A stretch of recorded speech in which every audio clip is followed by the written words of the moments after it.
जय हिंद दोस्तों। कैसे हैं आप सभी लोग। आशा करता हूं आप सभी ठीक होंगे, स्वस्थ होंगे और मौज कर रहे होंगे। मैं अंकित एक बार फिर से आपके अपने YouTube चैनल वासुदेवा एजुकेशन में आपका स्वागत करता हूं। और बेटा एक बार फिर से मैं आपके लिए लेके आया हूं botany fourth semester third unit के इंपोर्टेंट क्वेश्चन का पिटारा, जहां क्वेश्चन बनाए जाते हैं आपकी डिमांड पर, आपकी सहूलियत को देखकर और बिल्कुल आसान भाषा में, जहां क्वेश्चंस के साथ में शॉर्ट ट्रिक भी दी जाती है याद करने की।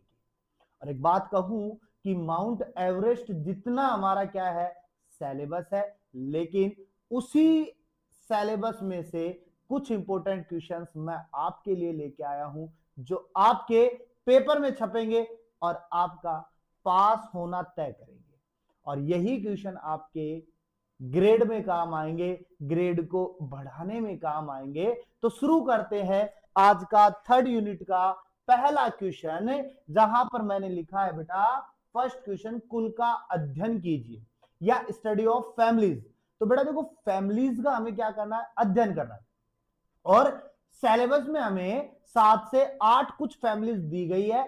उन फैमिलीज में से मैं 4 फैमिली उठा के लाया हूं अभी, और जब मैं मॉडल पेपर बनाऊंगा तो फिर मैं आपको कुछ स्पेशल फैमिलीज बता दूंगा, या क्या पता है चारों फैमिलीज बता दूं। तो वो देखेंगे उस समय जब मॉडल पेपर की बात होगी। अभी हम केवल 4 फैमिलीज लेके आए हैं। कितनी फैमिलीज लेके आए हैं? 4 फैमिलीज लेके आए हैं। और इन्हीं 4 फैमिलीज पे हम क्या करेंगे, चर्चा करेंगे। अच्छा क्वेश्चन कैसे आएगा इन फैमिलीज पे? तो बेटा सीधी बात समझो, इन पे पहला क्वेश्चन आएगा आपका फ्लोरल डायग्राम के आधार पे। फ्लोरल डायग्राम के आधार पे आपके पास में पहला क्वेश्चन आ सकता है, ठीक है। इसके अलावा इनके आर्थिक महत्व यानी इकोनॉमिक इंपोर्टेंस पे क्वेश्चन आ जाए आपके पास में। इसके अलावा इनके आ जाए आपके पास में, इनके वानस्पतिक नाम पर क्वेश्चन आ जाए आपके पास में, यानी कि इनके कुछ प्लांट्स दे दे और उनका आपसे क्या पूछ ले, बॉटनिकल नेम पूछ ले। तो ये कुछ पॉइंट्स बनते हैं इन कुलों के अंदर क्वेश्चंस के। तो मैं बताता हूं आपके पास में कौन कौन से कुल इंपोर्टेंट है। तो सबसे पहला कुल जो बेटा अपना रहेगा वो रहेगा सोलेनेसी। कौन सा रहेगा बेटा? सोलेनेसी सबसे पहले रहेगा। और सोलेनेसी में हम पढ़ते हैं बेटा, सोलेनेसी में हम पढ़ते हैं मुख्यतः सब्जियां पढ़ते हैं। क्या पढ़ते हैं? सब्जियां पढ़ते हैं। तो उदाहरण के तौर पे मैंने टमाटर और बैंगन ऐड किया है। इसके अलावा मैंने आलू ऐड किया है। इसके अलावा तमाकू ऐड किया है। और इसके अलावा मिर्च। अब आप कहोगे सर तमाकू कोई सब्जी थोड़ी है। बेटा सब्जी नहीं है, लेकिन निकोटीन युक्त जो प्लांट है वो सोलेनेसी में आता है। इसके अलावा मिर्च की बात करें तो मसालों भी किस में आ रहे हैं, सोलेनेसी में आ रहे हैं। आलू की बात करें तो ये कंद है। और अगर टमाटर बैंगन की बात करें तो ये हमारे पास में क्या है, सब्जी। तो सोलेनेसी में इनमें से कोई भी एक उठा करके आपको दे देगा और वहां से क्वेश्चन पूछ लेगा। फ्लोरल डायग्राम पूछ ले, आर्थिक महत्व पूछ ले, प्रकार पूछ ले, वनस्पतिक बॉटनिकल नेम पूछ ले, उनके उनके आर्थिक महत्व, उनके उपयोग पूछ ले, उनके प्रकार पूछ, कुछ भी पूछ सकता है आपसे। दूसरे क्वेश्चन की बात करूं बेटा मैं पोएसी, दूसरे की बात करूं पोएसी, जिसे हम ग्रेमेनी, क्या है, ग्रेमेनी कुल भी कहते हैं। और पोएसी के अंदर हम पढ़ते हैं बेटा धान। क्या पढ़ते हैं? धान। यानी जितनी भी खाद्यान्य फसलें हैं वो सब किस में आती है अपने पास में, पोएसी में आती है। तो मैंने कुछ एग्जांपल फिर निकाले। देखो प्रोपरली मैं धान की बात कर सकता हूं, ठीक है, जिसमें आप सारे धानों की बात करोगे, ठीक है। इसके अलावा मैं गेहूं की बात करूं तो गेहूं का प्रयोग हम कहां करते हैं बेटा? गेहूं का प्रयोग हम बिस्किट बनाने में या रोटी बनाने में करते हैं। इसके अलावा मक्का की बात करें तो मक्का का मेनली प्रयोग जो होता है पशु चारे के अंदर होता है। इसके अलावा मानव आहार के रूप में भी मक्का खाई जाती है। मक्के की रोटी, सरसों दा साग खाते हैं नहीं खाते? स्वीट कॉर्न के रूप में भी हम खाते हैं, मक्के के सिट्टे के रूप में खाते हैं, ठीक है ना। बारिश का मौसम चल रहा है तो मक्के का भुट्टा है, मक्के का सिट्टा आप खाते होंगे। बाजरे की बात करें तो बाजरा जो है जहां सूखा क्षेत्र है वहां की सबसे मुख्य फसल जो है वो कौन सी है बेटा? बाजरा। जहां पानी कम है वो बाजरा उगा लेते हैं अपना, ठीक है। ईख की बात करें तो गन्ने की बात हो जाती है। और जब गन्ने की बात हो तो शुगर कैन कह सकते हैं, और जब शुगर कैन की बात हो तो हमें पता है बेटा के लिए चीनी का प्रमुख स्रोत जो है वो कौन है बेटा, शुगर केन है। तो ये लो अपने पास में, ये रेडी हो गया। अब इनके बारे में आपसे क्वेश्चन पूछ लेगा। लेमिएसी की बात करें तो लेमिएसी के अंतर्गत अधिकतर आयुर्वेदिक या औषधीय पादप आते हैं। तो अब लेमिएसी में मैंने क्या ऐड किया है बेटा, तुलसी ऐड की है। सभी के घरों में मिल जाएगी आपके, जब भी खांसी जुकाम होती है तो घर वाले दादी जो होती है वो काढ़ा बना के देती है। तो तुलसी हो गई, पुदीना हो गया, सेज हो गया और रोजमेरी हो गया। ठीक है, अब तुलसी की बात करें तो तुलसी को हम ऑस्मियम सैक्टम कहते हैं, ये इसका बॉटनिकल नेम हो गया।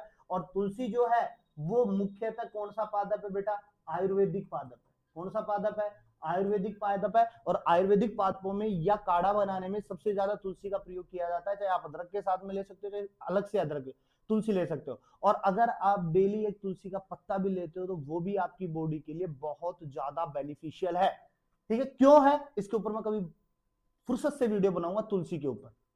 बात करें पुदीना की तो पुदीना को अपन मेंथा कहते हैं। पुदीना जो होता है वो भी औषधीय पादप है और सुगंधित पादप भी है, इसका तेल भी बनाया जाता है। इसके अलावा सेज की बात कर ले, इसके अलावा हम रोजमेरी की भी बात कर सकते हैं। ये हो गए 3। इसके अलावा हम बात करें कॉन्वोलिएसी, कौन सा है, कॉन्वोलिएसी। इसमें हम क्या पढ़ते हैं बेटा, शकरकंद पढ़ते हैं। क्या पढ़ते हैं, शकरकंद पढ़ते हैं, ये भी एक कंदीय पादप है। ठीक है, बीटरूट की बात हो जाए, कसकुटा, कसकुटा अमरबेल जो परजीवी पादप है और बहुत ही हानिकारक है। तो ये कुछ कुल थे, इन कुलों के अंदर कुछ एग्जांपल्स मैंने बता दिए जहां से क्वेश्चन निकल करके आपके पास में आ सकते हैं। ठीक है, अब नेक्स्ट क्वेश्चन की बात करते हैं हम। तो नेक्स्ट क्वेश्चन की बात करें तो हमारे पास में नेक्स्ट क्वेश्चन है, वेविलोव के केंद्र उत्पत्ति सिद्धांत को समझाइए। सबसे पहले बात ये आती है कि वेविलोव जो है वो कौन है। तो बेटा ये वेविलोव जो है ना, ये एक साइंटिस्ट का नेम है। क्या है, साइंटिस्ट का नेम है। और जो कौन से साइंटिस्ट है बेटा अपने पास में, जो कौन से साइंटिस्ट है अपने पास में, रूसी वानस्पतिक शास्त्री थे।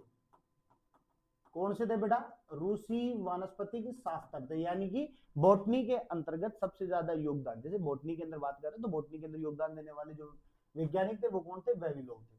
अब वेविलोव ने क्या कहा कि एक ही जगह पर, यानी एक फसल जो विशिष्ट उसी जगह पर उगती हो, उसी जैव विविधता से रिलेट करती हो, वही क्या है, वेविलोव। ये इनका सिद्धांत था। अब क्या था वो आपको नोट्स के अंदर फुल डिटेल रूप में मिल जाएगा। अब यहाँ पे आपसे पूछ ले कि वेविलोव के केंद्र कितने थे, तो आप बोल सकते हो साहब 8 केंद्र थे हमारे पास में।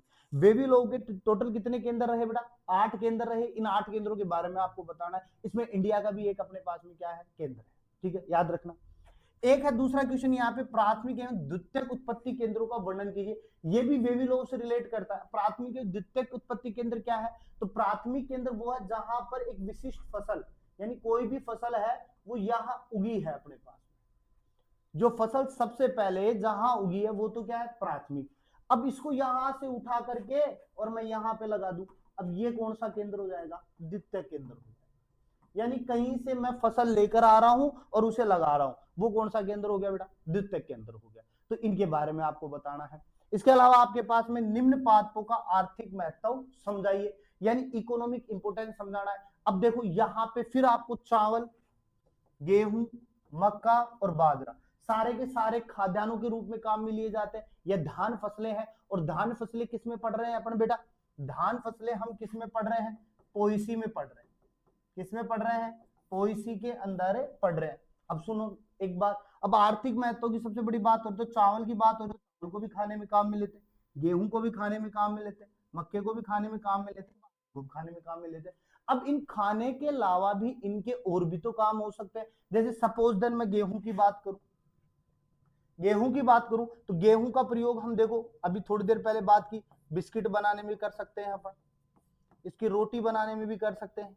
गेहूं का प्रयोग जो है वो बियर बनाने में भी किया जाता है, या मैं कहूं अल्कोहल बनाने में भी गेहूं का प्रयोग किया जाता है। तो ऐसे ही इनके क्या बताने, आर्थिक महत्व बताने, लेकिन विथ डिटेल बताने हैं इनको। मैं तो शॉर्टकट बता रहा हूं आपको, क्योंकि लॉन्ग कट में बता नहीं सकता, शॉर्टकट बता रहा हूं। लॉन्ग कट बताऊंगा तो वीडियो की लेंथ बढ़ जाएगी अपने पास में। शॉर्टकट तरीके से इनके हमें आर्थिक महत्व बताने हैं, पॉइंट्स बना के बताने हैं, हेडिंग लगानी है, फिर उनके बारे में आपको क्या करना है, बताना है। तो यही हमारे पास में थर्ड यूनिट के सबसे बेहद इंपोर्टेंट क्वेश्चंस थे। अब इन क्वेश्चनों में से आपके मॉडल पेपर में कौन से आएंगे, या मैं कुछ अन्य क्वेश्चन वहां ऐड करता हूं, क्योंकि मैं इंपोर्टेंट क्वेश्चन देने का मतलब ये नहीं कि तुक्का मार रहा हूं। मेरे इंपोर्टेंट क्वेश्चन देने का मतलब है कि आपके पूरे सिलेबस को मैं क्या कर रहा हूं, कवर कर रहा हूं। समझ रहे हो बात को? तो यही अपने पास में आज के इंपोर्टेंट क्वेश्चन होंगे। और नेक्स्ट वीडियो आप में मिलेगी 4th यूनिट की, जहां मैं 4th यूनिट की बात करूंगा, और उसके बाद में हम मॉडल पेपर की बात करेंगे, और उसके बाद में हम एक शॉर्ट टाइप क्वेश्चन की बात करेंगे, जहां 3 वीडियो आपकी पेंडिंग रहेंगी। और जल्द से जल्द आप लोग इतना तो हमारे लिए कर सकते हो कि जब आपको इंपोर्टेंट क्वेश्चन और हर एक चीज मिल रही है बिना किसी माथाफोड़ी के, आप जैसे कह रहे हो वो चीजें हो रही है, आंसर आप बोल रहे हो, सॉल्यूशन मिल रहा है, सब कुछ मिल रहा है, आप इतना तो कर सकते हो, अपने दोस्तों के साथ में वीडियो के लिंक को शेयर कर सकते हो, उन्हें सब्सक्राइब के लिए कह सकते हो, क्योंकि बेनिफिट चीज है, कोई खराब चीज नहीं है। जरूरी नहीं है कि ये आपके यहीं तक काम की है, ये बाद में भी तो काम की है। यहाँ पर बहुत सारी चीजें आती रहती हैं, जैसे 10th की वीडियो, 12th की वीडियो, बीएससी की वीडियो, एमएससी की वीडियो। इसके अलावा हम बात करें तो कंपटीशन से रिगार्डिंग वीडियो डालते रहते हैं, बहुत सी चीजें डलती है। ठीक है, आपके फ्यूचर के लिए क्या बेस्ट है क्या नहीं है, बीएससी कर लिए तो एमएससी करो, बीएड करो, या अन्य किसी फील्ड में जाओ, सारी चीजें मिलती है। तो आप इसको ज्यादा से ज्यादा शेयर करो अपने दोस्तों के साथ में, तो उससे पता चले कि वासुदेवा एजुकेशन पे कुछ तो मिल रहा है।